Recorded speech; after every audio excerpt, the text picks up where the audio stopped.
자, 그래서 보로누이를 만들기 위해서 필요한 데이터들, 흩뿌린 점, 그 점이 어떤 범위 내에 있는지 이렇게 연결을 시켜주고 보로누이를 연결시켜주면 이렇게 된다. 근데 보로누이 패턴 자체가 바깥쪽이 심각하게 커지는 게 싫다. 모양을 조금 균질하게 만들었으면 좋겠다라고 하시면 이 바운더리를 똑같이 연결을 해주시면 되겠죠. 안쪽으로 규정이 되도록. 그래서 이렇게 만드는 거 자체가 보로누이 다이어그램을 만드는 하나의 로직이에요. 이거는 잘 기억해 두시면 되겠죠. 3차원도 마찬가지예요. 3차원은 뭐가 대체되면 되죠? 보로누이가 보로누이 3D로, 팝2D가 팝 3D로, 렉탱글이 박스로, 그렇죠? 다 3차원으로 맞춰주시면 되니까. 자, 그러면 이렇게 만들어진 상태에서 보로누이의 모양, 뭔가를 만드시면 되는데 지난주에 했다시피 3차원의 뭐 벽을 만드신다든지 볼륨을 만드신다든지 이제 3차원의 개체로 변경을 하시면 되잖아요. 디자인을 시작하시면 되는데 제가 말씀드린 것처럼 보로누이 다이어그램이라는 게 이 바운더리를 지정할 때 뭐 폴리곤이라든지 렉탱글이라든지 결과적으로 바깥쪽은 직선으로 탁탁탁 잘려 있기 때문에 아니 뭐 원형이라 그래도 그 원형을 기준으로 특정한 뭐 반지름 값이 있다든지 해서 균질하게 뭔가가 이렇게 잘려지겠죠. 그래서 이런 형태들이 내가 원하는 디자인에 방해가 된다. 약간 틀이 갇혀 있는 것처럼 보이잖아요. 보로누이를 만들었지만. 그래서 이런 것들이 패러메트릭 디자인에 있어서 방해가 된다라고 하시면 이 바깥쪽에 있는 점들, 바깥쪽에 있는 보로누이 패턴들은 사용하지 않을 수 있단 말이에요. 그래서 그 방법을 한번 같이 만들어 볼게요. 사용하지 않는 방법. 여기까지는 잘 따라오고 계시죠? 어려운 건 아니니까.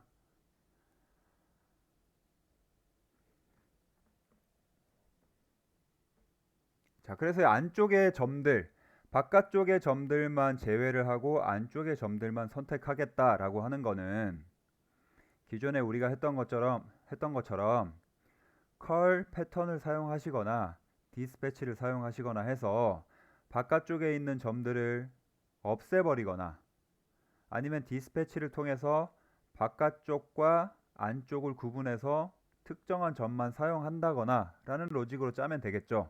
그래서 안쪽과 바깥쪽을 구분해 주기 위해서 그 경계를 내가 만들어야 되는 거예요. 그래서 저는 어떻게 만들었냐.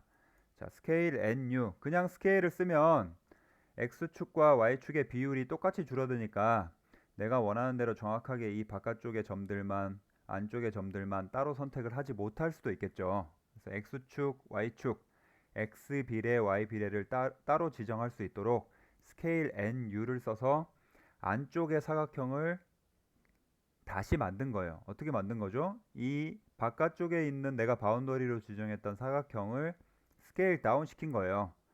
스케일 NU를 하실 때 비례를 입력하고 어떤 걸 스케일 다운 할 거냐 스케일 업 할 거냐 지오메트리를 입력하고 두 번째 보시면 플레인이라고 되어 있죠. 플레인이 이제 어떤 평면에서 작업을 한다 이런 뜻으로 이해하실 수도 있지만 내가 뭐를 중심으로 얘를 스케일 업 다운 할 거냐 그걸 정확하게 지정을 해줘야겠죠. 그래서 이 사각형의 중심을 기준으로 줄여주겠다 라고 해서 에어리어 명령어를 쓴 거예요. 이렇게 얘를 중심으로 난 스케일 다운 하겠다. 이 점이 없으면 0,0을 중심으로 가니까 이렇게 사각형이 생기겠죠. 우리가 원하는 모양이 아니니까. 그래서 이런 것들을 찾아서 입력해 주실 수 있는 능력이 필요하겠다. 자, 그래서 이렇게 사각형을 만들어 놨으면 이 사각형과 안쪽과 이 사각형을 기준으로 안쪽과 바깥쪽을 구분해 주고 싶다라고 말씀드렸죠. 그래서 그 구분하는 명령어가 뭐냐 지난주에 잠깐 말씀드렸는데 자, 포인트 인이라고 치시면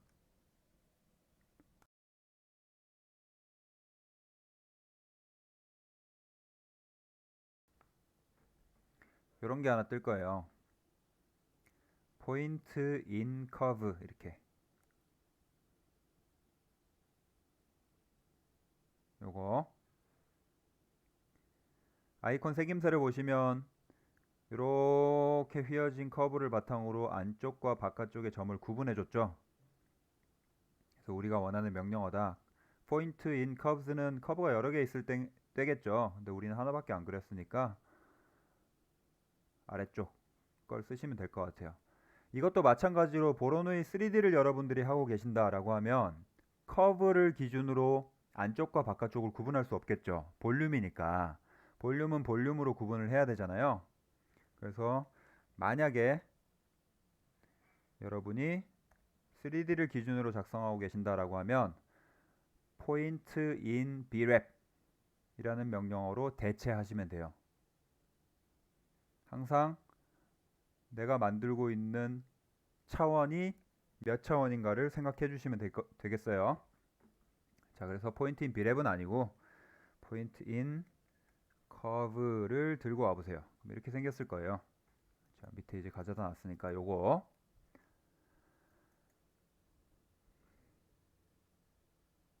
자, 그래서 뭘 요구하는지를 살펴보면 포인트는 포인트를 입력하면 되고 커브는 커브를 입력하면 되는데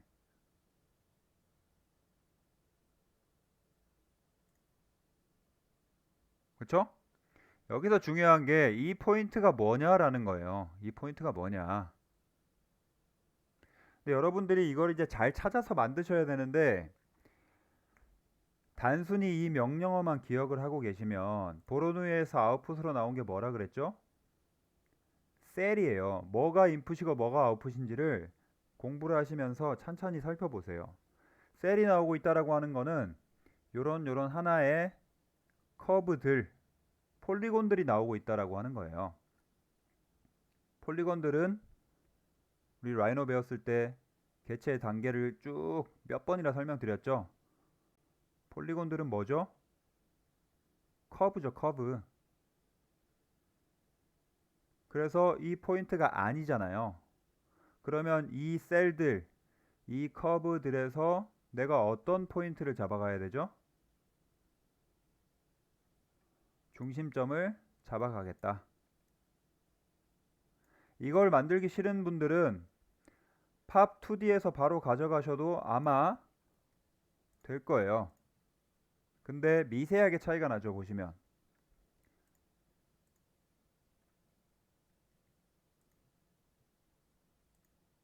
살펴보시면 팝 2D를 통해서 만든 포인트랑 셀에서 나온 거를 중심점을 잡아준 거랑은 조금 달라요. 특히나 이런 부분들은 많이 차이가 나죠. 그렇죠? 실제로 보로누이 패턴은 이렇게 뭔가가 만들어지는 거지만 우리가 바운더리를 기준으로 얘를 툭 잘라버렸기 때문에 팝 2D가 되어 있는 점들이 이 보로누이랑 정확한 연관성을 가지고 있지 않은 거예요. 결과적으로 봤을 때는.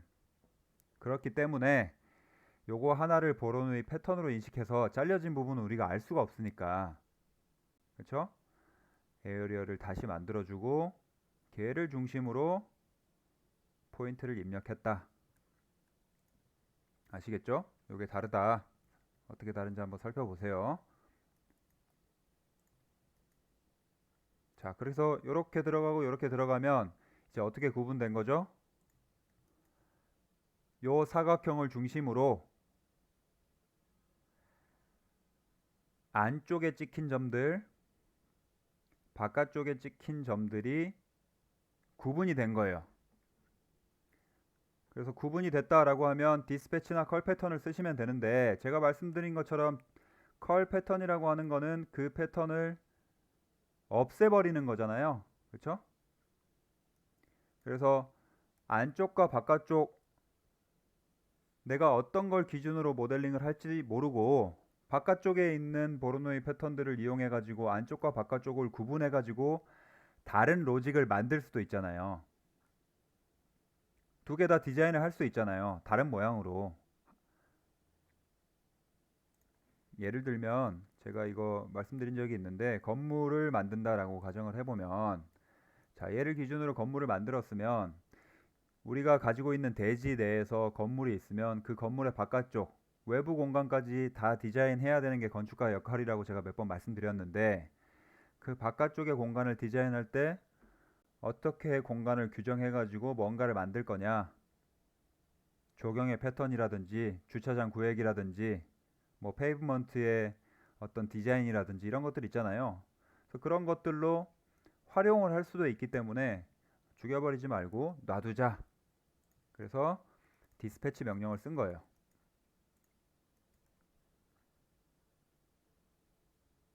되겠죠? 자, 리스트가 들어가고, 리스트는 뭐죠? 셀. 여기에 들어간 게 아니에요.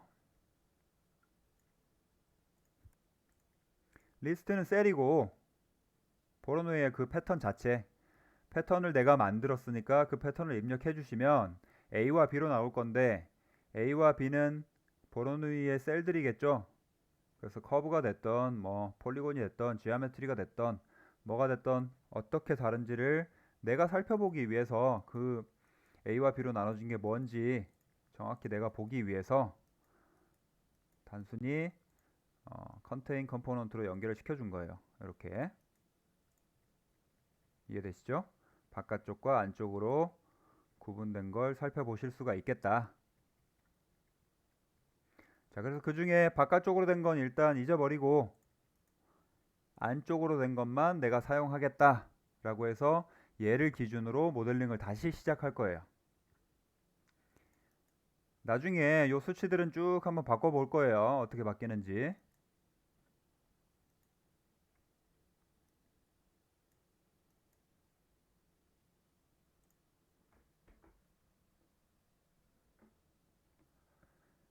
자, 그러면 얘를 기준으로 이제 건물의 하나하나 전체적인 큰 건물이라고 하면 큰 건물의 모양을 내가 디자인하면 되는데, 그건 여러분들이 이제 자유롭게 하시면 되는데, 저는 이런 식으로 한번 해봤어요.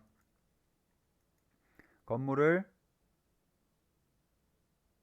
익스트루드 하면 그냥 직각으로 쭉쭉 올라갈 거 아니에요. 그래서 올라가기 시작하면 요 벽들이 공유되어 있으니까 겹쳐버리겠죠. 그렇죠? 내부 벽체처럼 합벽이 돼버리잖아요. 그리고 똑같은 높이로 올라가니까. 그런 게 싫어서 스케일 명령어를 써가지고 이 보로노이 패턴 자체를 안쪽으로 조금 줄였어요. 두 가지로 줄였는데, 두 가지로 줄인 거는 기단부와 그 기단부 위쪽에 있는 형태를 따로 만들고 싶어서. 그래서 어떻게 했냐. 자, 일단 하나 줄인 거 조금 안쪽으로 들어가 있죠. 이렇게. 요거는 그냥 스케일 NU가 아니라 같은 비례로 줄이면 되니까 그냥 스케일 명령을 쓴 거예요. 그래서 요거를 어떤 기준으로 줄였죠? 각각의 센터를 중심으로. 그래서 요거 다시 끼우기 싫으시면 여기 있는 거 갖다가 그냥 연결하셔도 돼요. 똑같은 거니까. 내가 보기 편하려고 다시 그냥 만든 거예요. 자, 이렇게 하나. 일단 얘를 기준으로 모델링을 기단부만 이렇게 사선으로 올리려면 어떻게 해야 되죠?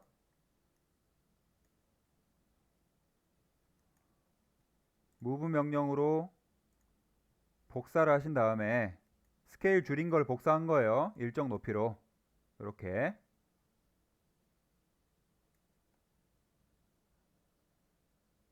요 높이는 제가 그냥 지정을 해줬어요. 각각의 셀마다 다른 높이로 다 이 기단부가 가는 게 싫어서 일정한 높이로 쭉 포디움 같은 기단부를 만들어 놓고 위쪽만 다르게 만들고 싶어서 특정한 높이로 제가 딱 지정을 한 거예요. 요거는.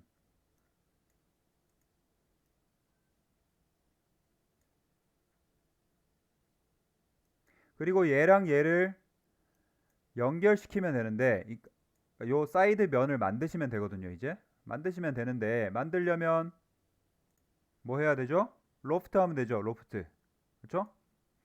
이걸 로프트 하시면 되는데, 여기서 이제 여러분들이 뭘 하셔야 되냐, 저처럼.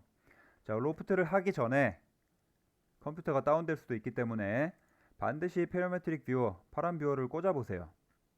꽂아 보시면 어떻게 돼 있죠? 지금 우리가 만든 데이터 A와 A가 한 개의 브랜치에서 7개가 나오고 있단 말이에요. 7개의 덩어리가 하나, 둘, 셋, 넷, 다섯, 여섯, 일곱. 7개의 덩어리가 하나의 방, 하나의 주머니에 들어가 있는 거예요.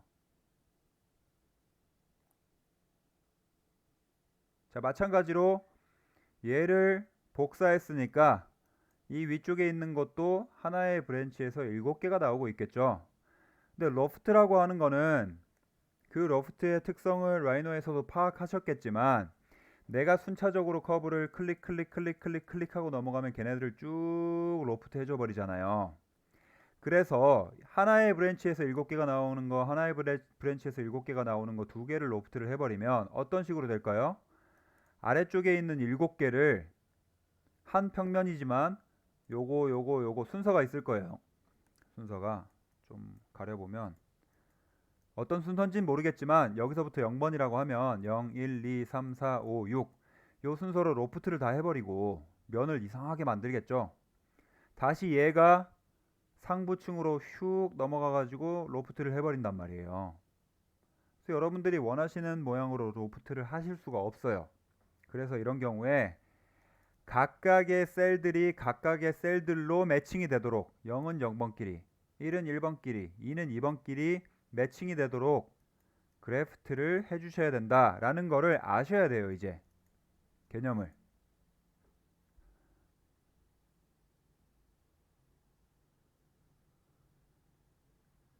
이해되죠? 이해되셔야 돼요. 이거는 이걸 이해 못하면 과제를 못 하실 거예요. 아마 과제하실 때 수업 시간에 했던 내용밖에 따라서 하지 못할 거예요.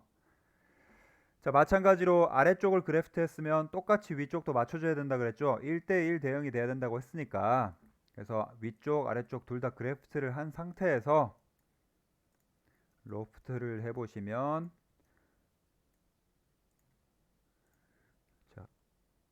자 로프트를 한 번에 해버렸네요.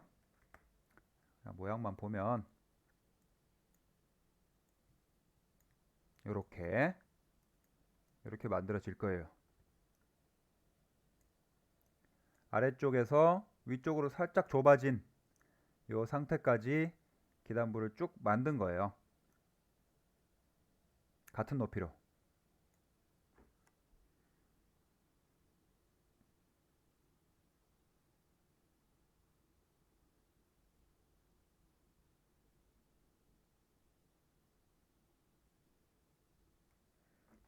되겠죠? 자, 그 다음 위쪽 더 위로 갈 이렇게 하나가 있었고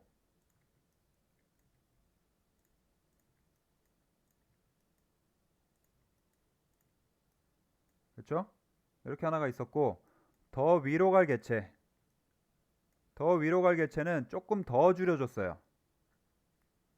조금 더 줄여준 거를 이 기단부보다 더 상부로 올릴 거예요.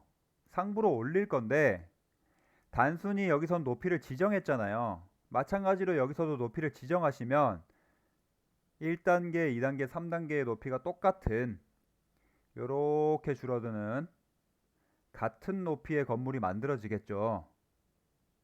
그렇죠?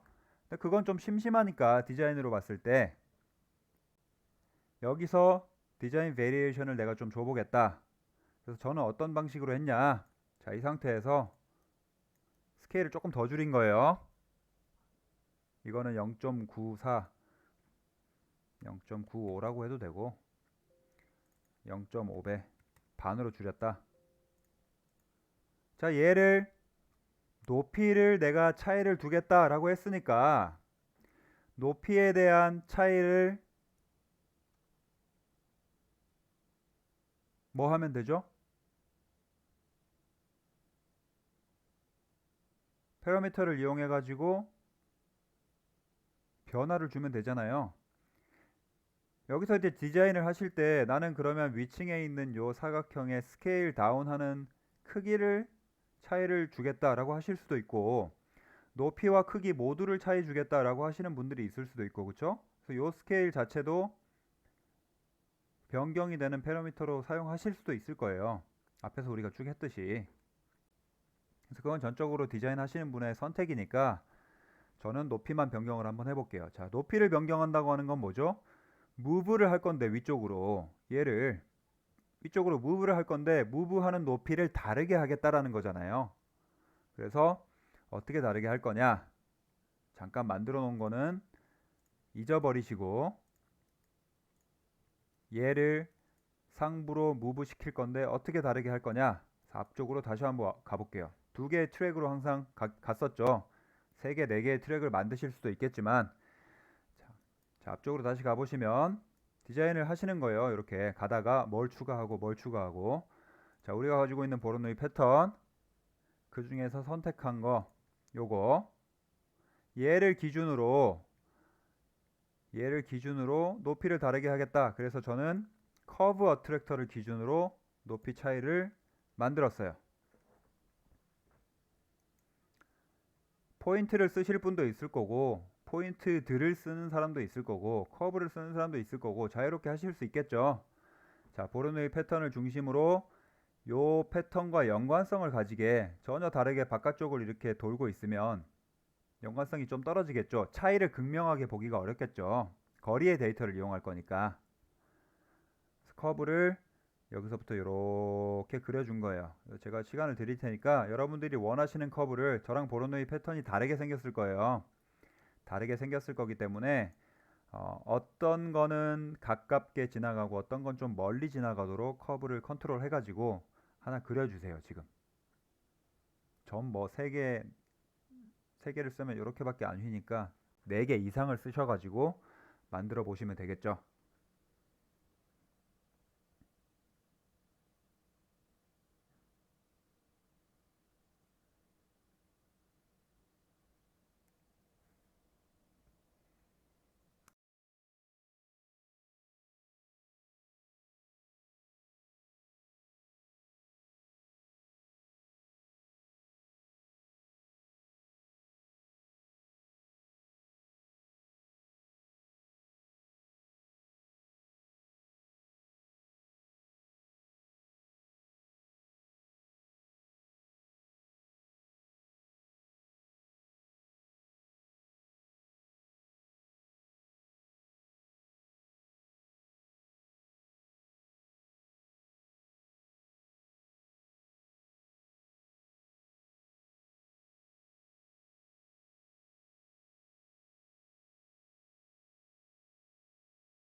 다 만드셨죠?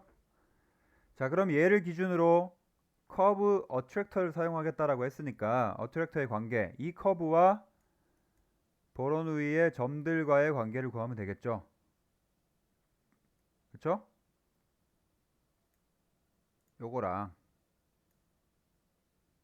중심점. 그래서 이 커브와 보로누이의 점들, 중심점들과의 거리 데이터를 활용해 가지고 가까운 거, 먼 거 이렇게 차이가 나잖아요. 그쵸? 차이가 나는 걸 기준으로 이 거리 데이터를 리매핑해서 내가 원하는 데이터로 변경을 해주시면 되는 거예요. 그래서 이거는 제가 알려드릴 게 아니라 여러분들이 무수히 많이 해보셨으니까 원하는 데이터로 맞춰주시면 돼요. 자, 어떻게 하면 되죠? 일단 커브 closest point 명령어 들고 와야겠죠. 커브는 커브로 넣고 포인트로 넣고.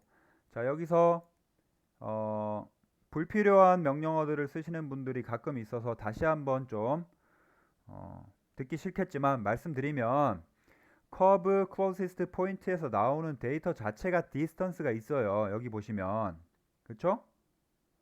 distance가 있단 말이에요. 이미 이 거리 데이터가 나오고 있단 말이에요. 가장 가까운 거리로. 근데 이 포인트에서 다시 distance 명령어를 써가지고 포인트와 포인트 distance를 구하시는 분이 있어요. 여기서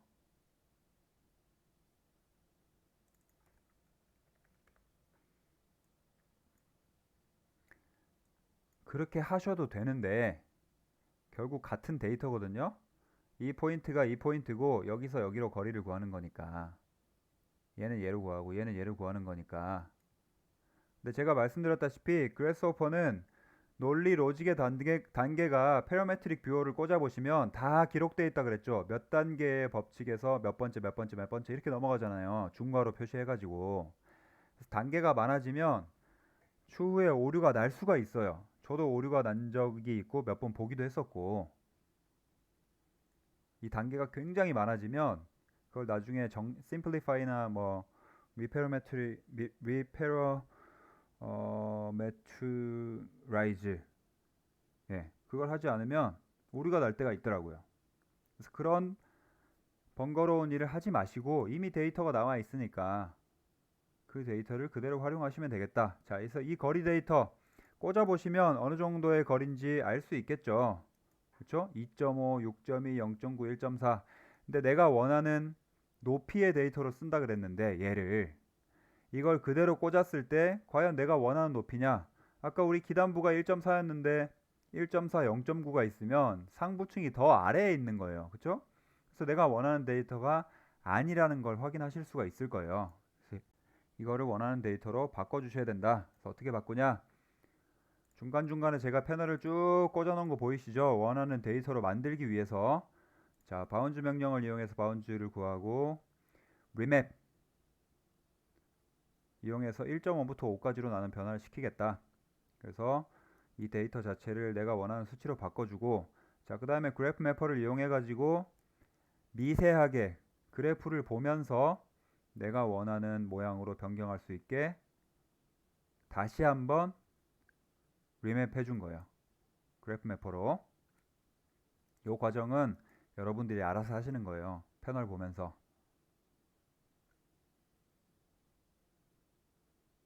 자, 그래서 이 데이터를 기준으로 이 데이터를 가지고 move 값을 조절하는 거죠. 조절했더니 어떻게 됐죠?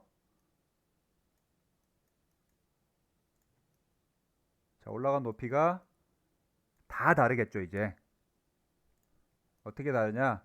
커브와 가까울수록 낮고 멀수록 높이 올라간 거예요. 내가 이걸 거꾸로 하고 싶다라고 하면 어떻게 하면 되죠?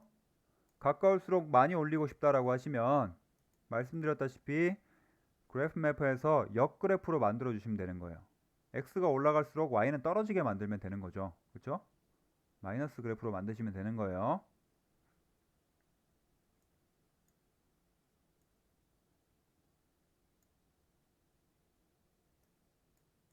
자, 그래서 똑같이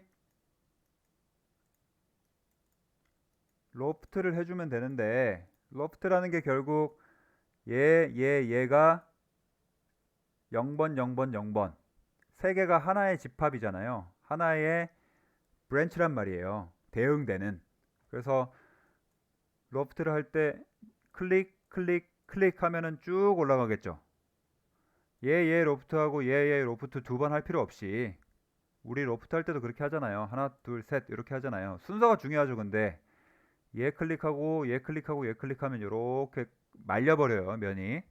그래서 로프트 명령어를 하나를 쓴 건데 여기 보시다시피 꽂는 순서가 클릭하는 순서예요. 0번, 1번, 2번, 0번, 1번, 2번 이런 식으로 하나, 둘, 셋 꽂아준 거예요. 꽂으면 어떻게 되죠? 이렇게 만들어지는 거예요. 이렇게.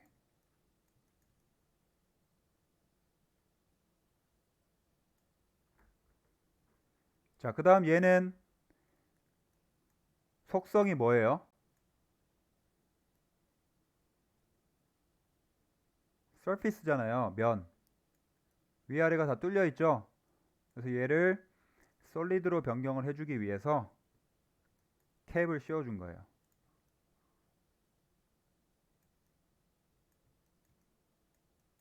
자, 일단 요까지 하고 완성을 합시다. 시간을 조금 더 드릴게요.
다 되셨나요?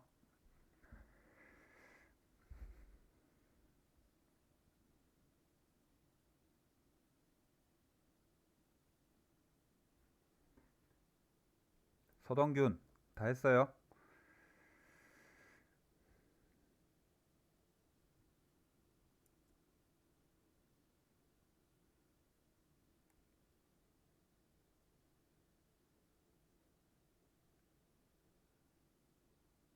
김유진 잘 돼?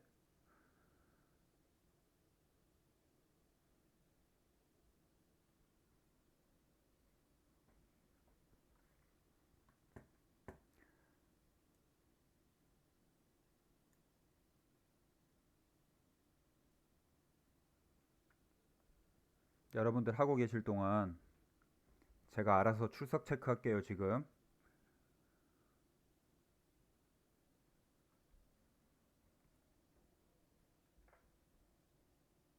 여기 지금 참석자 명단 보고 할 거니까 굳이 막 대답하고 그러지 않으셔도 돼요.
김홍기, 박선정 이렇게 두 분 안 오신 거죠?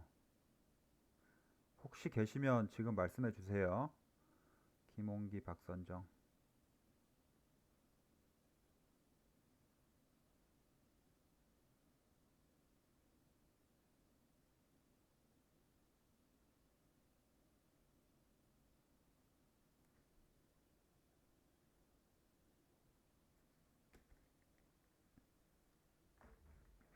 자, 다 되신 분들은 변수로 한번 바꿔볼게요. 어떻게 모양이 바뀌는지.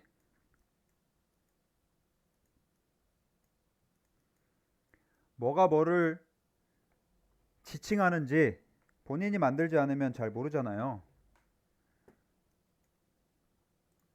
그래서 제가 그 기말 과제에서 디자인 베리에이션이 어떻게 달라질 수 있는지를 보여달라라고 말씀드렸잖아요. 이거보다 훨씬 더 멋있고 복잡하고 복합적인 걸 하시겠지만 그 베리에이션이 어떻게 달라질 수 있는지를 여러분들이 차이를 주면서 같이 공유를 하면 되는 거예요.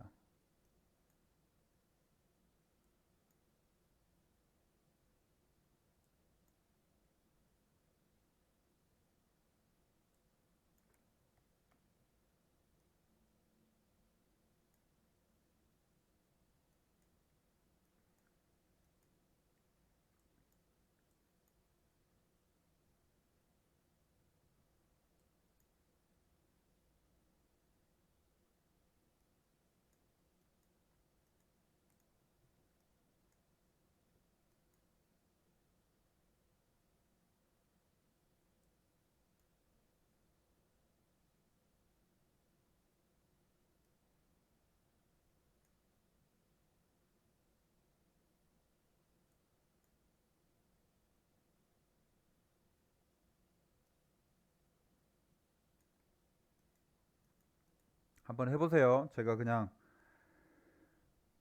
보라고 하고 있는 게 아니라 여러분들도 해보시면서 뭐를 어떻게 바꿔야지 모양이 어떻게 바뀌는지 직접 경험해 보시라고 시간 드리는 거니까 직접 해보세요. 직접.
되겠죠? 바꿔보셨죠?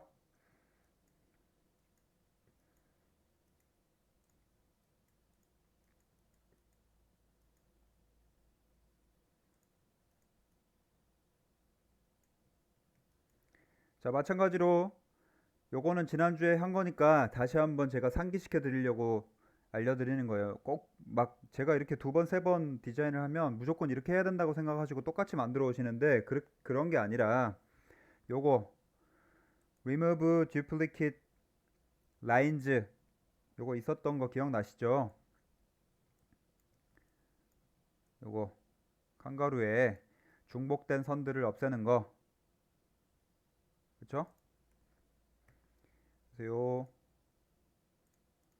명령어를 쓰시고 없애시면 중복된 선들이 없이 하나의 요 아래쪽 기준으로 되겠죠. 요런 거 여기가 겹쳐 있을 테니까 만나는 부분이 그쵸? 이런 것들이 다 사라지게 된다. 그래서 그걸 기준으로 뭐 프레임을 만들 수 있다. 항상 뭐 프레임을 만들어라 이런 이야기가 아니에요.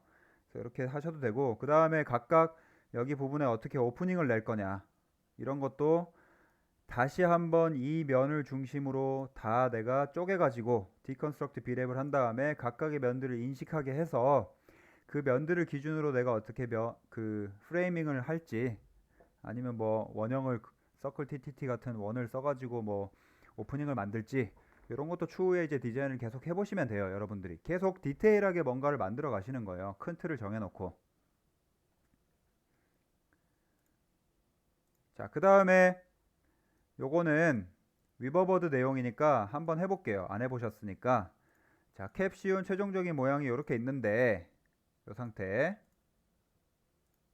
이 상태에서 위버버드라는 플러그인을 사용해 볼 건데 여러 가지를.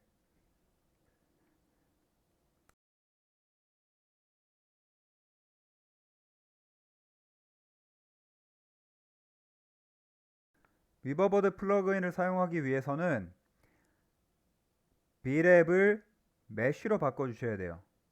메쉬를 다루는 프로그램이기 때문에 두 개의 속성이 다르잖아요. 그래서 메쉬로 변경을 해주셔야 된다.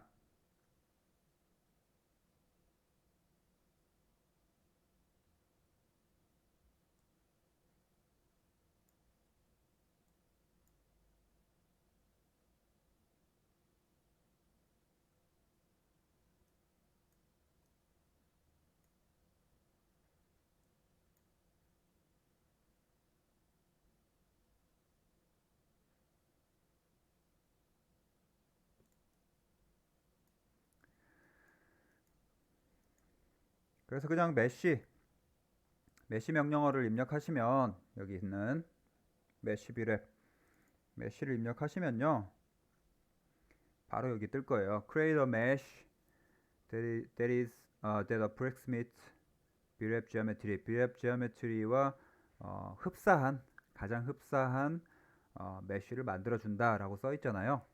그래서 얘를 끄고 얘를 켜보면 생김새는 똑같을 거예요. 흡사하다고 되어 있지만 결국 거의 비슷한, 우리가 곡면을 만든 게 아니면 완벽하게 똑같은 모양을 만들어 줄 거예요. 이 비랩 메쉬를 보면 여러분이랑 저랑 이 메쉬의 요 다각형, 메쉬를 이루고 있는 삼각형과 사각형의 개수나 모양이 다를 거예요. 그 이유는 이제 여기 보시면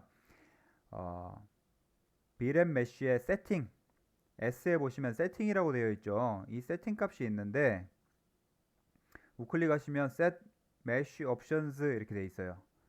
이걸 클릭해 보시면 미니멈, 맥시멈, 앰플리파이, 앵글, 에스펙트 뭐 여러 가지가 있는데 요거를 변경을 한번 해보세요. 저도 이게 뭐를 어떻게 바꾸면 정확히 어떻게 바뀐다, 그러니까 계략적으로는 알고 있지만 미니멈, 맥시멈이 요 크기의 뭐 최소, 최대, 개수가 많아지면 크기가 줄어드는 거니까, 그렇죠?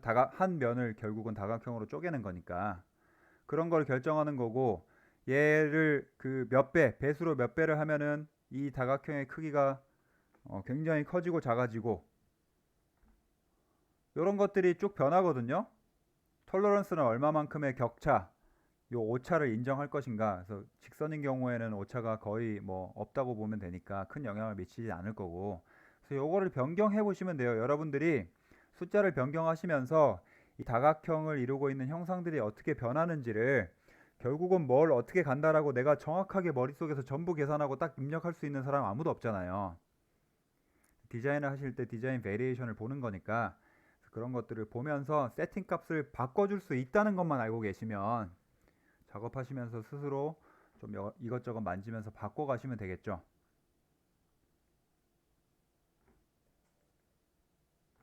아시겠죠?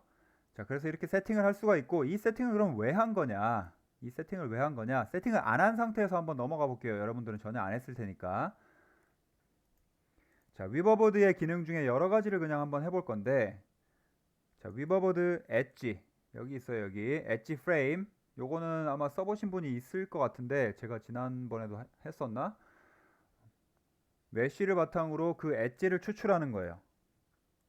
요렇게. 그래서 요 엣지를 추출한다라고 했으니까 요 생김새가 영향을 받겠죠. 그렇죠? 그래서 세팅 값을 제가 바꿔본 거고, 요 엣지를 이용해 가지고 여러분들이 디자인을 다시 해보실 수도 있을 거예요. 엣지가 나가니까 보시면 라인이 나가잖아요. 그냥 몇 밀리미터의 라인이. 그렇죠? 이런 거를 이용해서 다시 디자인을 해볼 수도 있겠다. 그럼 요 생김새가 중요하다. 그래서 이런 기능이 있고 위버보드 엣지예요 이거. 자, 그 다음에 위버보드 캣, 뮬, 클라크라고 되어 있는 요건데, 요거 달걀처럼 생긴 거, 요거는 제가 정리해 놓은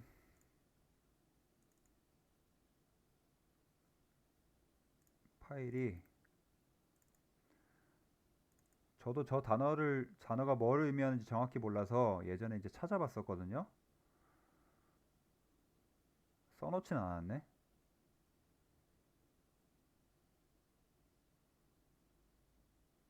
혼자 찾아봤나 봐요. 근데 여기 설명을 보시면 굉장히 막 길게 돼 있잖아요. 뭐가 calculate the mesh, the types of mesh based on recursive subdivision described by 에드윈 캣 뮬 and 짐 클라크. 그러니까 에드윈 캣 뮬이랑 짐 클라크라는 사람이 묘사한, 그 사람이 개발한 거예요. 그 사람들이. 그래서 캣 뮬 클라크라고 하면은 뭐 영수 경희 서브디비전인 거예요. 그러니까 사람 이름 따가지고 그 사람들이 개발한 시스템으로 서브디비전이 뭐라 그랬죠? 쪼개는 걸 다시 한번 쪼개는, 계속 쪼개 나가는 방식으로 메쉬를 편집하는 툴이다. 그래서 그걸 한번 꽂아 보시면 어떻게 되냐면 이렇게 바뀌어요. 좀 둥글둥글하게 바뀌어요.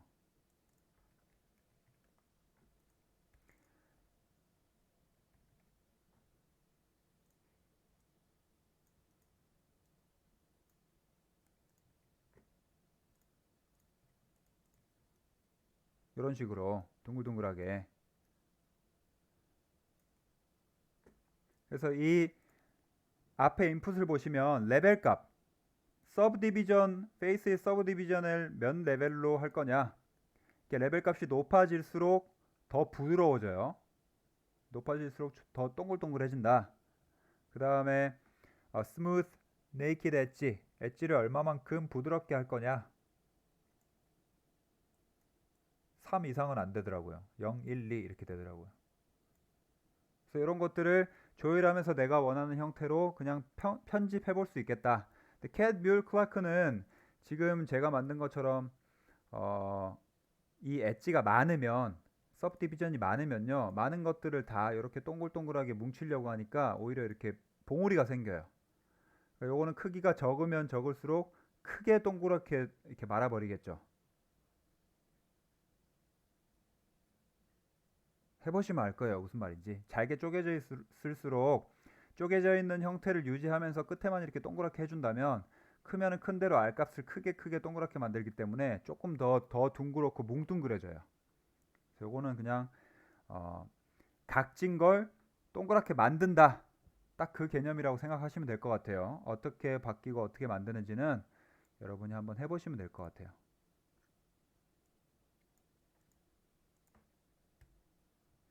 이런 게 있다.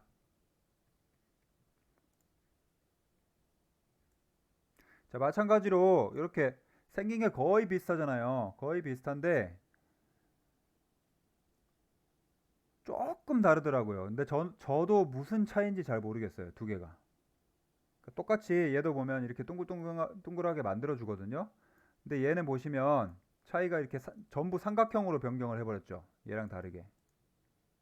그렇죠? 얘는 사각형과 삼각형의 조합으로 변경을 해주잖아요. 근데 얘는 전부 삼각형으로 바꿔주더라고. 그래서 얘가 조금 더 부드러워요. 각진 부분이. 이것도 설명을 보시면 똑같이 calculate the type of mesh based recursive subdivision 똑같죠? 근데 뒤쪽만 다른 거예요. described by 찰리 룹이라는 사람. 찰리 룹이라는 사람이 1987년에 수학적인 이론을 바탕으로 계산한, 그러니까 그 사람이 계산한 바탕으로 요거를 변경해주는, 서브디비전을 만들어주는 명령어다. 그래서 두 사람의 계산 방식이, 수학적인 계산 방식이 다르기 때문에 다르게 만들어지겠죠. 근데 그 계산 방식은 저도 뭔지 모르겠어요. 제가 뭐 수학자가 아니고 공부해 본 적이 없기 때문에 그런 거에 대해서는. 그래서 어떻게 다른지 여러분들이 꽂아 보시면, 근데 여기 중요한 게 보시면 두 번째 줄에 보시면 composed of triangles 이렇게 돼 있죠. 그래서 차이는 그냥 같은 메쉬를 편집하는, 동그랗게 바꿔주는 건데, 룹 서브디비전은 전부 삼각형으로 바꿔준다 라고만 기억하시면 될 것 같아요. 실제로 그렇게 만들어져 있고. completely composed of triangles라고 돼 있죠. 완벽하게 삼각형으로만 구성된 이런 차이가 있다. 해보세요. 이것도 제가 위버보드 툴을 설명드린 적이 없어서 많이 쓰는 것들 하나하나 설명드리는 거니까. 자, 그 다음에 위버보드 프레임, 요거는 어디 있냐면 여기 있어요. 여기 창문 틀 모양으로 생겼죠. 위버보드 픽처 프레임 이렇게 돼 있죠. 요거는 위버보드에 내가 메쉬를 나눴었잖아요. 메쉬를 나눈 걸 중심으로 두께를 주는 거예요. 두께, 면을 만들어 주는 거예요. 상당히 편하겠죠. 보통 이제 우리가 비랩이면은 요 비랩 사각형을 중심으로 각각의 중심점을 잡아가지고 안쪽으로 스케일 다운 시키거나 옵셋 해가지고 프레임을 만들고 그 프레임 바깥쪽과 안쪽의 프레임을 기준으로 바운더리를 만들어가지고 이렇게 만들어 주잖아요. 면을. 근데 그럴 필요 없이 위버보드를 사용하시면 메쉬의 경우에 픽처 프레임이라는 걸 기준으로 요 면을 만들 수 있다. 근데 뭐만 지정하면 되죠? 요거 디스턴스, 요 값을 지정하면 요 프레임의 두께를 만들 수 있다. 근데 보시다시피 이 프레임은 한 면이죠. 하나의 플레인에 있어요. 그러니까 두께는 없는 거예요. 두께는 요 면만 있는 거예요. 면만. 그러면 두께를 주고 싶은 분이 있을 수가 있죠. 메쉬에. 그러니까 실제로 여러분이 이런 모델링을 하셔가지고 3D 프린터로 프린팅을 하고 싶다라고 해서 이렇게 들고 가시면 안 될 거예요. 다 무너져 버려요. 물론 3D 프린터 자체에서 요즘은 두께가 없는 건 어느 정도의 기본 두께를 준다라는 기본 세팅 값이 있거든요. 그래서 그걸 기준으로 만들어 주지만 무너지지 않는, 부러지지 않는 최소 두께가 있어요. 그래서 실제로 여러분들이 두께를 줘도 이 두께는 너무 얇아서 만들 수가 없습니다. 최소 무슨 두께 이상으로 만들어 주세요. 이렇게 연락이 오기도 하거든요. 그런 걸 뭐 배제하고라도 어쨌든 이론적으로 만들 수가 없는 방법인데 이 위버보드 픽처 프레임에서 두께를 주는 건 뒤쪽에 여기 보시면 mesh thicken 이라고 되어 있죠. thicken, 두껍게 하겠다. 메쉬를 두껍게 하겠다라는 추가 명령어를 사용하시면 여러분이 만들어 놓은 프레임에서 추가적으로 두께를 주실 수가 있다. 이렇게 3차원으로 요 면에서 이렇게 두께를 준 거예요. 이렇게 이해되시죠? 이렇게 만들어 볼 수 있겠다. 이런 거는 3D 프린팅 직접 할 수 있겠죠. 가지고 가면.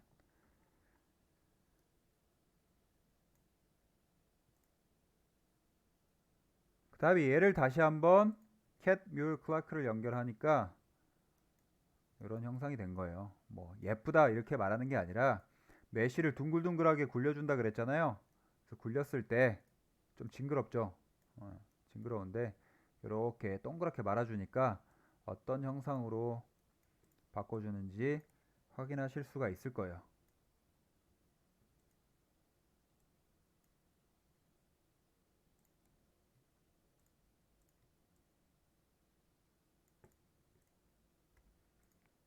루프로도 한번 해볼까요? 루프로 하면 삼각형으로 다 바꿔주겠죠?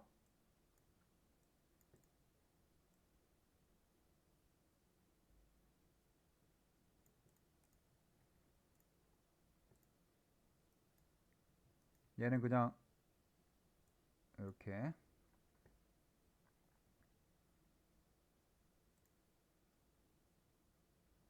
형태가 비슷한데 결국 얘를 이루고 있는 게 완벽한 삼각형을 기준으로 모양을 바꾸는 거다.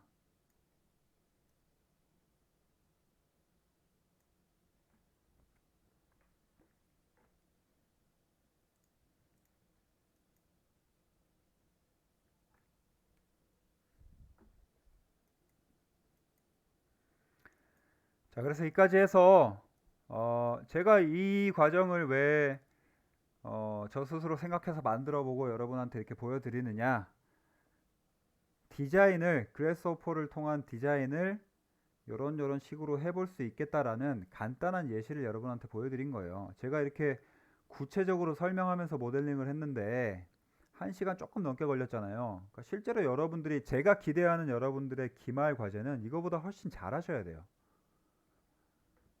말씀드렸다시피 요거를 바탕으로 또 뭔가를 하나 만들어 볼 수 있겠죠. 두 개로 나눠진 거를. 그래서 복합적으로 뭔가 하나를 만들어 볼 수 있을 거예요. 크게. 이렇게 되어 있는 거를 리스트 아이템을 찾아가지고 각각 디자인을 또 해보실 수도 있을 거고. 그러니까 결과적으로 여러분이 만들어 놓은 큰 틀 안에서 구체적인 디자인이 가는 방식이기 때문에, 원래 그래스호퍼라는 게 조금씩 더 구체적으로 뭔가를 만드는 방식이기 때문에 그 큰 틀 안에서 디자인을 완성하시면 전체가 패러메트릭하게 완결성이 있고 통합적인 디자인을 할 수 있는 거예요.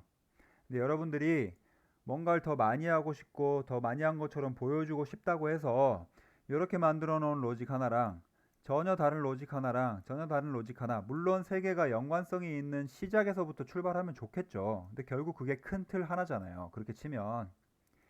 그게 아니라 전혀 각기 다른 디자인을 만들어 놓고 결과만 그냥 합쳐버렸다라고 하시면 그 결과물을 보시면 세 개가 디자인이 따로 놀고 있겠죠. 통합적으로 절대 보일 수가 없을 거예요.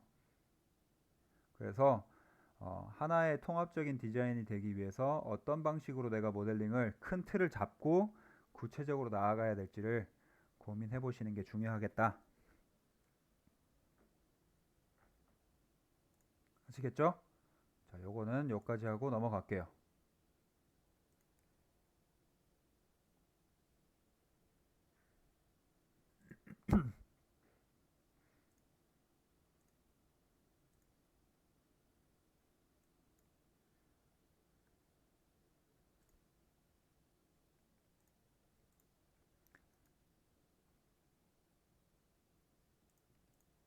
자, 똑같아요, 과정은. 요거도 한번 해볼 건데, 제가 설명드리기 전에 한번 해보세요. 같이 할 거예요. 같이 할 건데, 자, 어떤 방식이냐? 3D죠. 제가 2D를 하면서 계속 말씀드렸어요. 3D를 하기 위해서는 뭐는 뭐로, 뭐는 뭐로, 뭐는 뭐로 대체가 되어야 된다. 그쵸? 말씀드렸고, 이 형태를 추출하기 위해서 어떤 커브를 그렸는데, 그쵸? 이 커브를 기준으로 가까이 있는 애들만 모여라, 선택해라, 나머지는 없어져 라고 지정한 거예요. 이 커브를 그리기 위해서 아까 제가 한 것처럼 각기 다른 점들을 찍어 놓고 커브를 그릴 수도 있지만, 요거는 어떤 방식으로 한 거냐면, 요거는 그냥 제가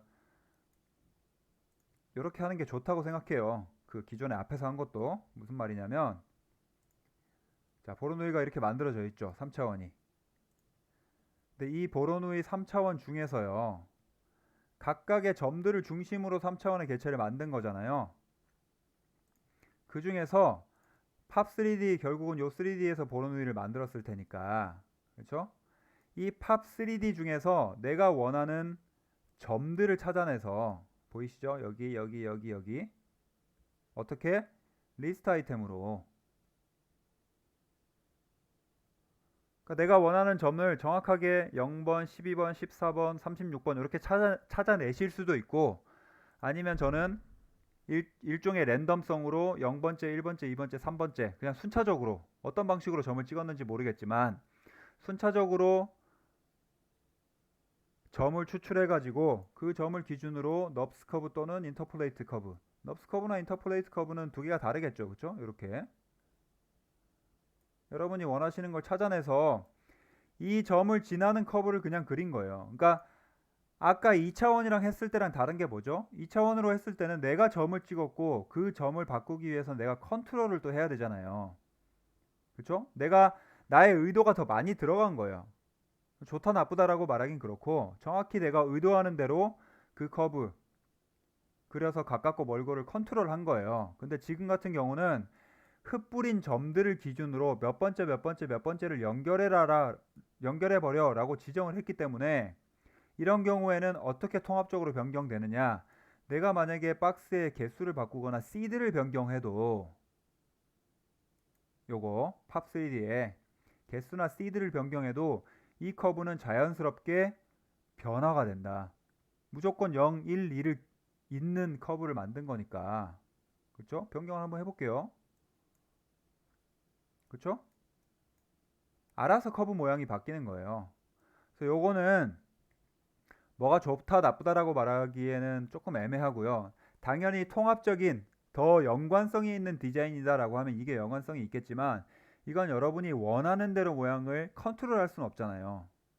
그래서 이런 방식으로도 할 수 있다는 걸 제가 보여드린 거예요. 그래서 이렇게 같이 한번 해볼 거니까 쉬는 시간 가지고 지금 10시 44분이거든요.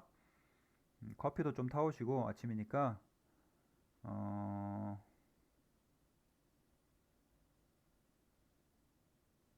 11시 15분 드릴게요. 15분. 11시까지 쉬시면서 해보세요. 시간 되시는 분, 화장실 빨리 갔다 오신 분들은 제가 말씀드렸어요. 팝 3D, 보로노이 3D, 박스 이렇게 연결을 해가지고 3차원의 디자인을 한다. 요것부터 시작을 한번 해보세요. 11시에 봅시다.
자, 같이 한번 해봅시다.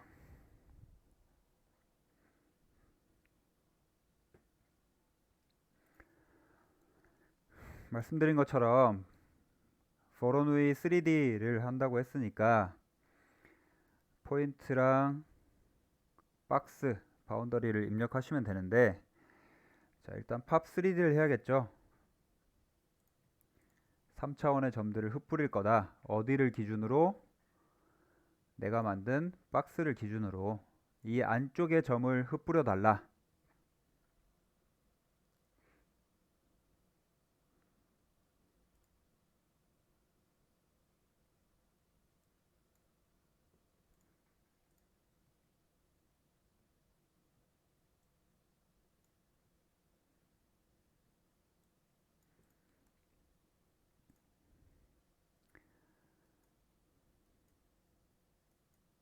박스의 크기, 점들의 개수, 시드는 나중에 변경하면서 보시면 되고, 어느 정도의 그 보로누이의 덩어리를 만들 것이냐, 요거는 이제 점의 개수에 영향을 받겠죠. 한 박스 안에 얼마만큼의 점이 있는가에 따라서 밀도가 달라지니까, 밀도가 높으면 박스의 크기가 작아지겠다. 그래서 이렇게 연결시키시면 보로누이 3차원의 모양이 이렇게 나올 거예요. 말씀드린 것처럼 박스 안에 보로누이를 만들었기 때문에 이 박스의 바깥쪽 면에 의해서 재단된 잘려나간 보로누이의 형태는 조금 어색할 수 있어요. 그쵸? 정확하게 딱딱 칼로 자른 것처럼 잘렸기 때문에. 그래서 이런 애들을 좀 날려주겠다. 나는 내가 원하는 보로누이의 형태만 선별해가지고 사용하겠다라는 계획이 있으시면 그걸 찾아가시면 되겠죠. 그래서 말씀드린 대로 어떻게 찾아갈 거냐? 보로누이 안에 있는 점들을 기준으로 선을 만들 건데, 말씀드린 것처럼 정확하게 내가 원하는 점들을 찾아가지고 선을 긋겠다라고 하시면 리스트 아이템을 여러 개 만드셔가지고 몇 번을 찾아보세요. 이 점들이 뭔지. 못 찾겠으면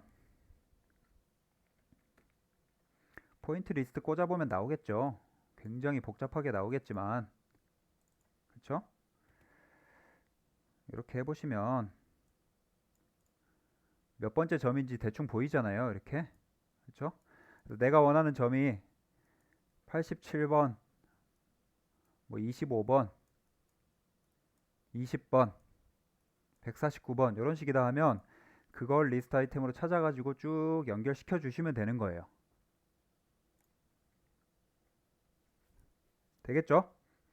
그래서 저는 일단 편하게, 여러분들은 원하는 대로 찾아서 하시고 그게 디자인 컨트롤이니까 저는 0번, 1번, 2번, 3번을 연결하는 선을 그냥 써볼게요. 커브를 이렇게. 자, 그래서 넙스 커브는 얘를 변곡점으로 가지는 커브니까 다 지나가진 않을 거고요. 인터폴레이트 커브는 다 지나갈 거다. 그래서 뭐를 쓰느냐도 여러분들이 선택하시면 될 것 같아요. 어떤 방식으로 갈 거냐. 이걸로 해볼까요? 네, 넙스 커브로. 인터폴레이트 커브로 하면 바깥쪽에 있는 점을 선택하는 경우에 박스의 엣지에 거의 가까이 있을 수 있잖아요. 이렇게. 그럼 이 보로누이의 패턴을 사용할 거기 때문에 이 엣지에 의해서 재단된 보로누이의 형태가 나오겠죠. 덩어리가. 그게 싫어가지고 지금 디자인을 이렇게 하는 거니까 저는 인터폴레이트 커브를 쓰지 않고 넙스 커브로 사용을 한 거예요. 정확하게 하고 싶으면 살짝 안쪽의 점들을 찾아가지고 인터폴레이트 커브를 연결하시면 되겠죠. 자, 그 다음에 마찬가지로 얘를 어떻게 내가 원하는 변수로 찾아갈 거냐. 지금 이 넙스 커브를 기준으로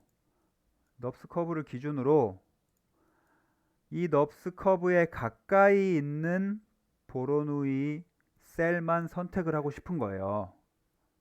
포도송이처럼 여기에 매달려 있는, 가까이 있는, 어느 정도 거리 안쪽에 있는 애들만 내가 선택을 하고 싶다라고 하는 게 이제 내 생각이면 그 로직을 만들어 주시면 되겠죠.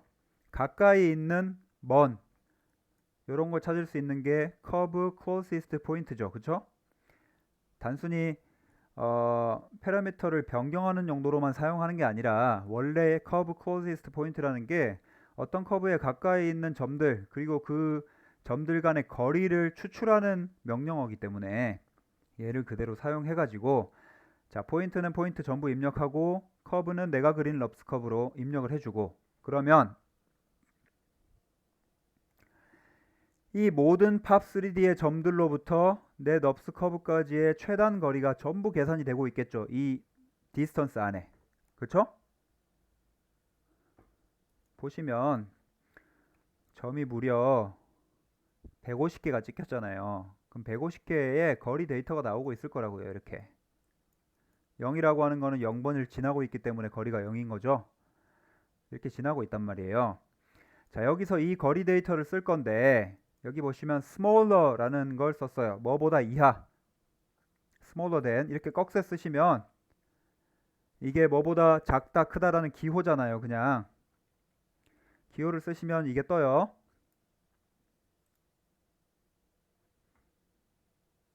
단순히 그냥 명령어에 요 기호를 쓰시면 뜬다고요. 이렇게.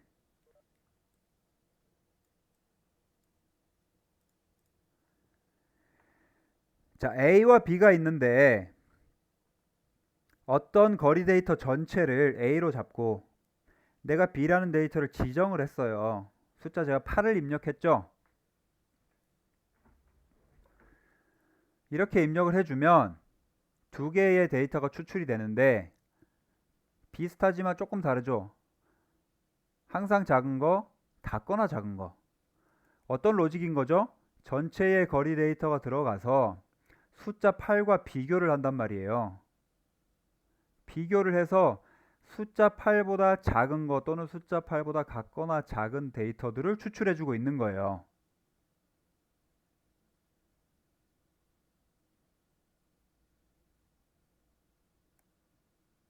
그래서 걔를 우리가 디스패치를 쓰셔도 되고요.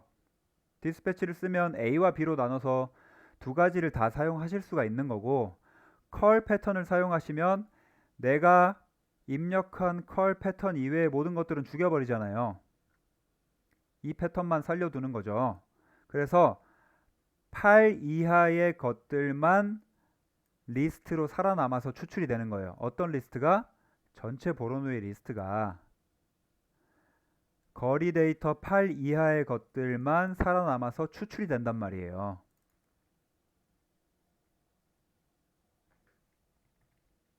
그래서 파라메트릭 뷰어를 꽂아 보시면 150개 중에 10개만 살아남은 거예요. 숫자 8 이하의 이 거리 데이터 숫자 8 이하에 있는 보로누이의 셀은 10개인 거예요. 이렇게 이렇게 가운데가 비어있는 게 싫다. 그러면 이 데이터 값을 조금 키우거나 아니면 시드 값을 좀 변경을 하거나 아니면 커브의 위치를 변경하거나 이런 식으로 조율을 하시면 되겠죠. 그렇죠? 이런 것들을 이렇게 하니까 쭉 아래쪽이 좀 붙어 보이네.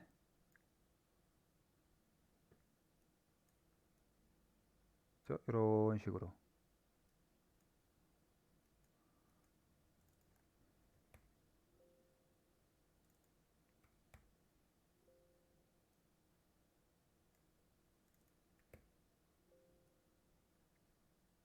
이렇게 만들어 볼 수 있겠다.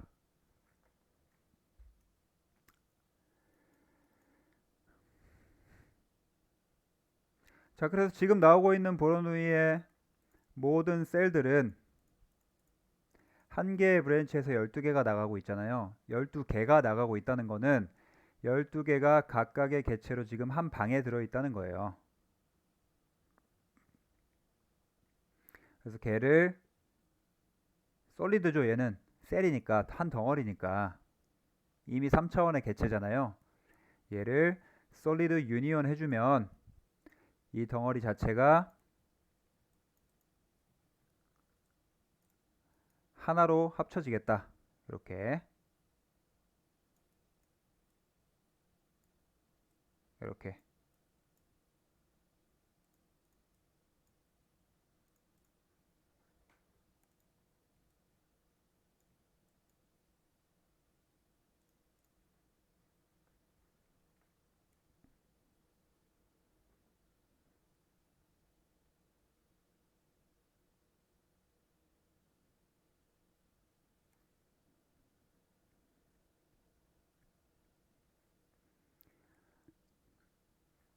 얘를 통해서 여러분들이 디자인을 추가적으로 얼마든지 하실 수 있을 거예요.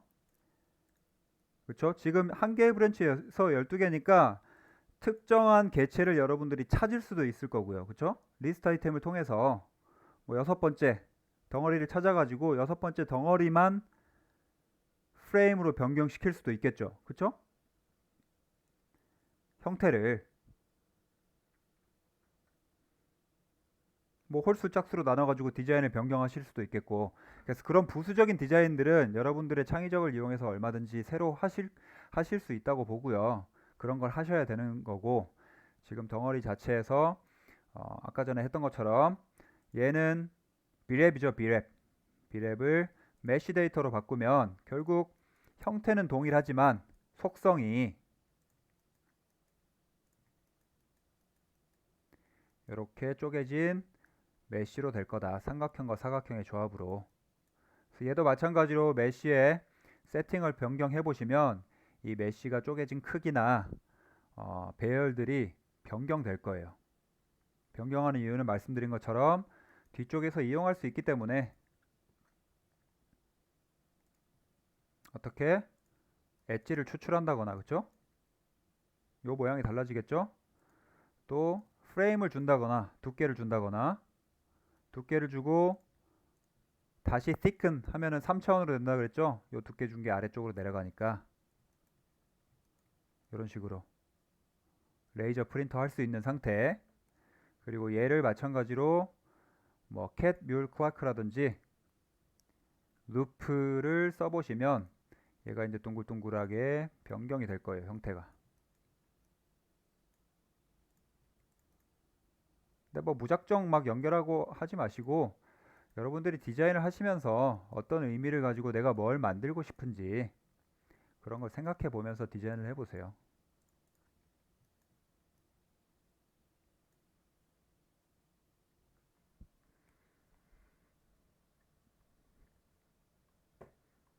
그러니까 지금 단순히 이것만 가지고 디자인이 끝났다라고 하면 의미를 찾을 수가 없겠죠. 그렇죠?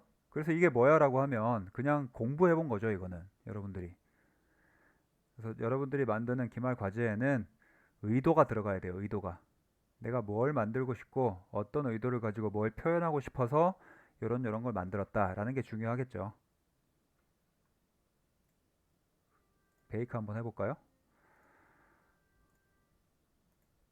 아이고.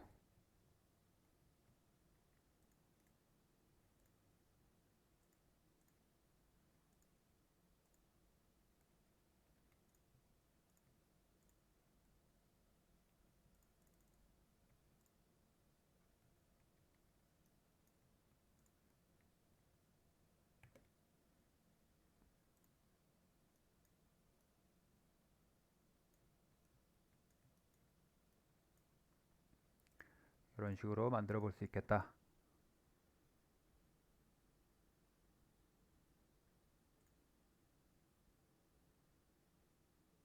다 해보세요. 시간 드릴 테니까.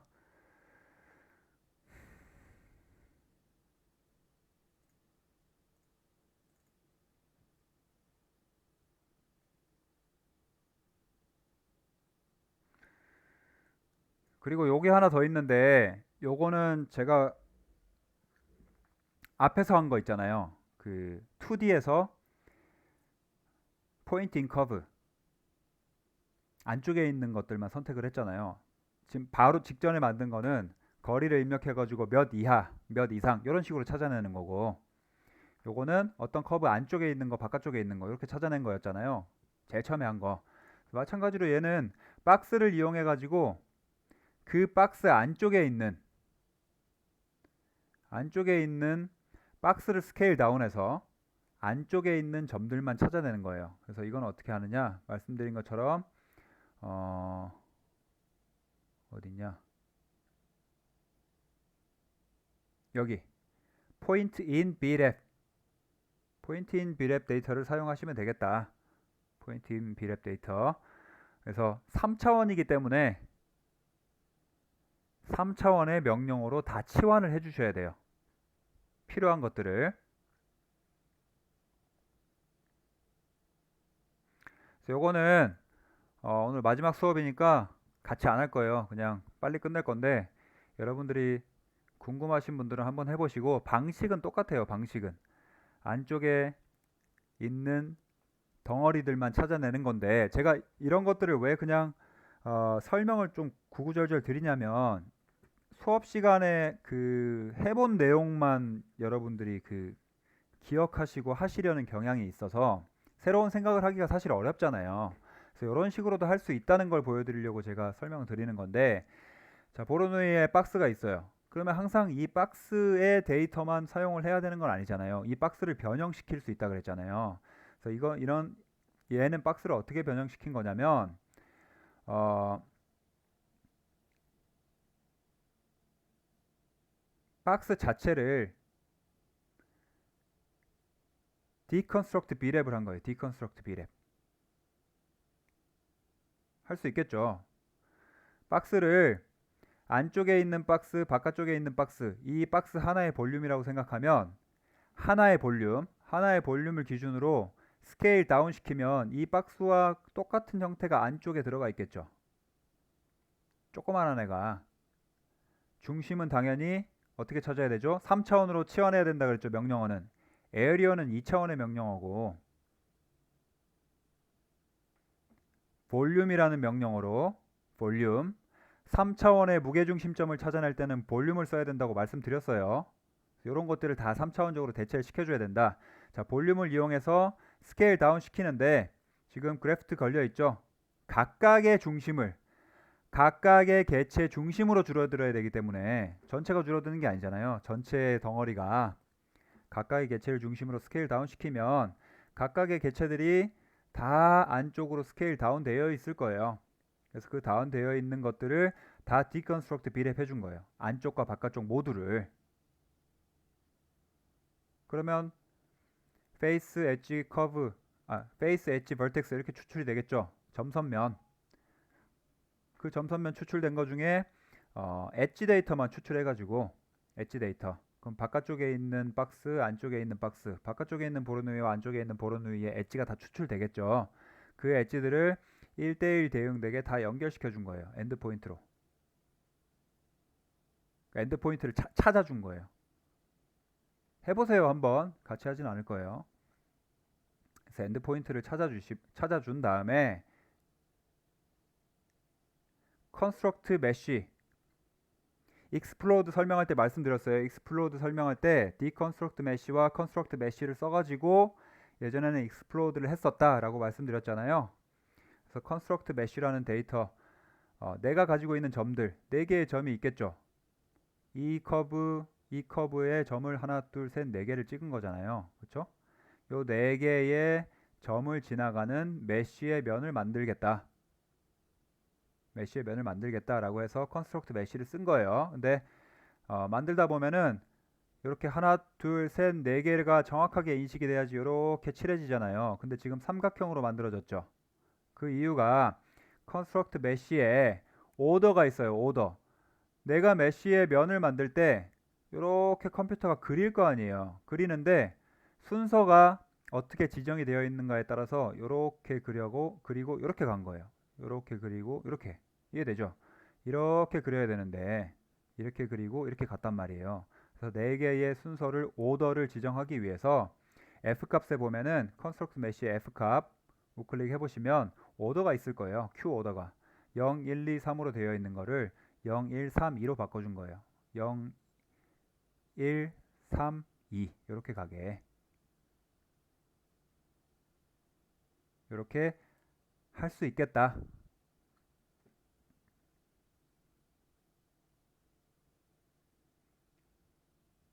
그래서 각각의 면들을 지나가는 메쉬 데이터를 쭉 만들어 가지고 아까 말씀드린 것처럼 이 바깥쪽에 있는 건 딱 사각형으로 닫혀 있으니까 저 사각형의 틀을 가지고 있잖아요.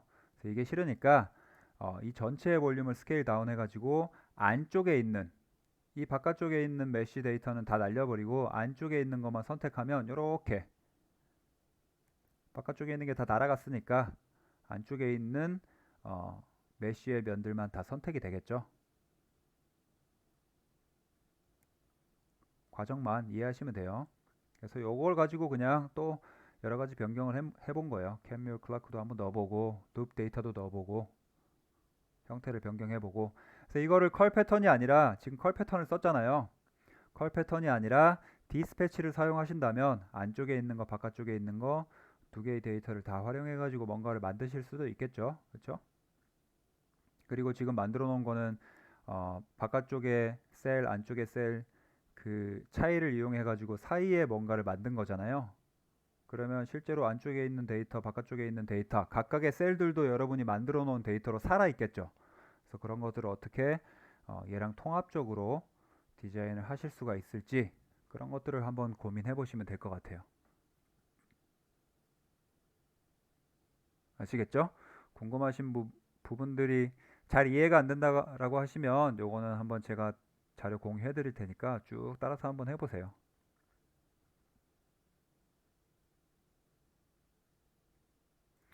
그래서 수업은 오늘 짧게 여기까지 할 거고요. 마지막인데 뭐 좀 빨리 끝내지 뭐.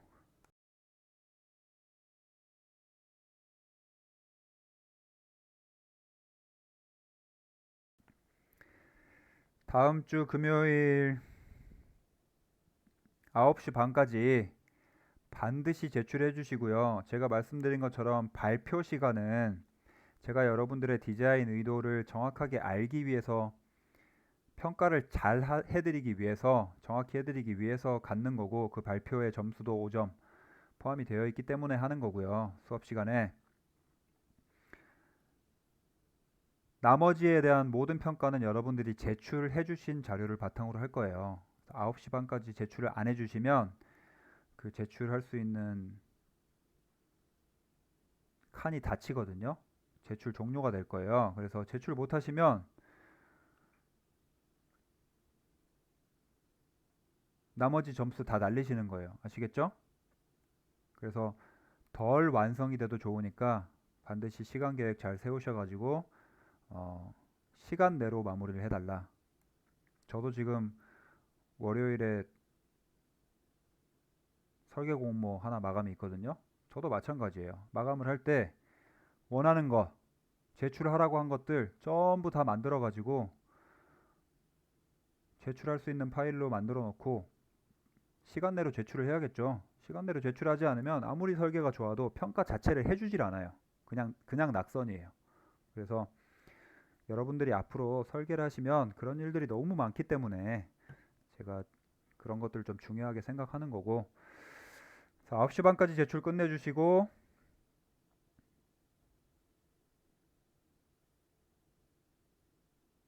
10시까지 제출이었나요? 자, 9시 반이라고 계속 말씀드렸는데 10시까지 제출이죠. 10시까지 제출일 거예요. 한번 봅시다. 10시까지 제출일 거예요, 아마.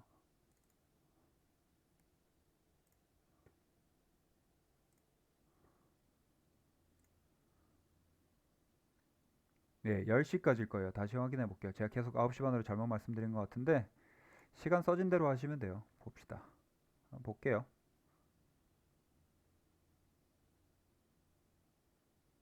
제출란 제가 아직 안 만들었네요. 그러면 15주차에 제가 제출란을 지금 만들게요. 지금 만들 건데 15주차 자, 기말 과제 제출란 시간 엄수 내용은 파일을 참고해 주세요.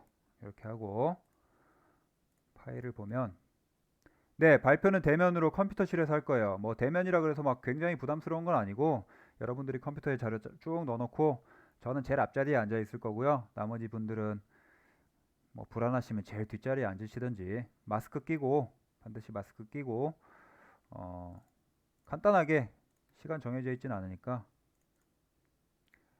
간단하게 발표하고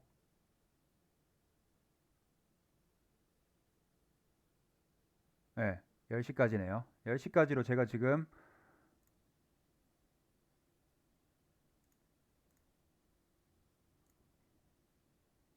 설정을 해 놓을게요. 7월 10일 맞죠? 7월 10일 10시 00분. 자, 제출 컷오프도 7월 10일 10시 00분. 그래서 제출 시간이 넘어가면 여러분들이 제출하실 수가 없다. 그리고 발표 시간만 10시 30분부터 모든 파일을 컴퓨터에 발표 순서대로 옮겨 놔주세요. 누군가 제일 먼저 오신 분이 폴더 하나 만들어 가지고요. 순서는 알아서 정하세요. 여러분들 뭐 카톡방에서 정하시든 문자로 정하시든 뭐 투표를 어떻게 하시든 순서를 정하셔 가지고 발표 순서대로 01, 02, 03, 04 이렇게 파일 앞에 이름명 바꿔 가지고 쭉 한 폴더에 넣어놓고 1번부터 그냥 쭉 발표해 주시면 돼요. 시간 제한 없고요. 여러분들이 만드신 거 저한테 충분히 설명하실 수 있도록 해주시면 될 것 같아요. 제가 지금 이거 만들었으니까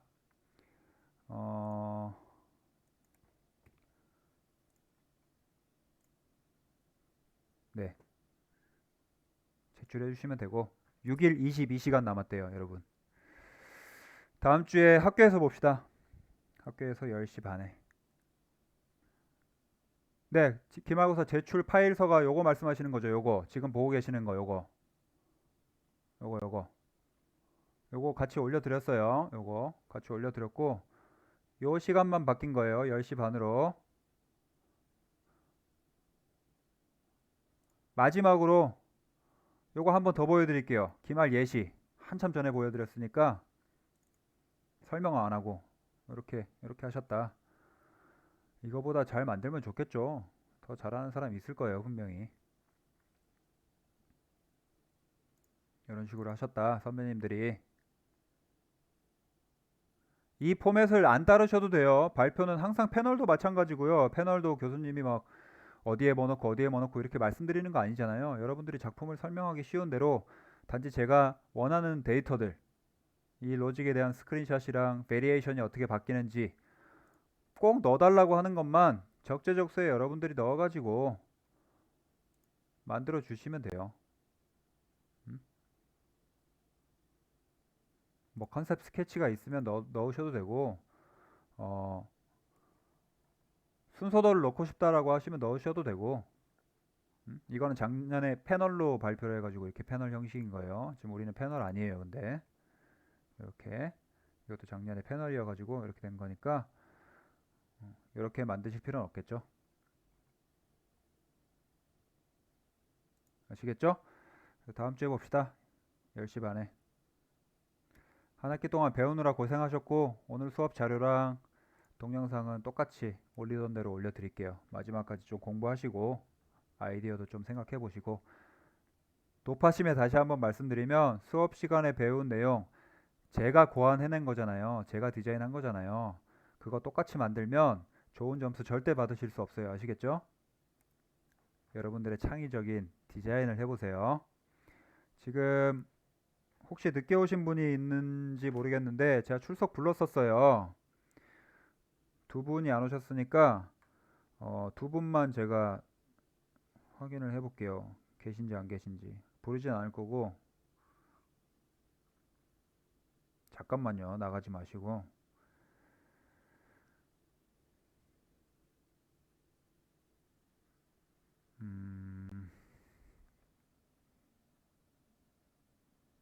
네, 한 분 오셨네.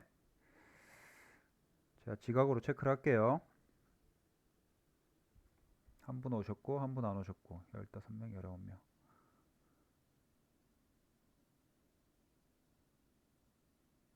네, 한 분 지각이고, 한 분 안 오셨고. 고생하셨어요. 다음 주에 봅시다. 우리 마지막 오프라인으로. 네, 고생했어요. 다음 주에 봐요. 안녕.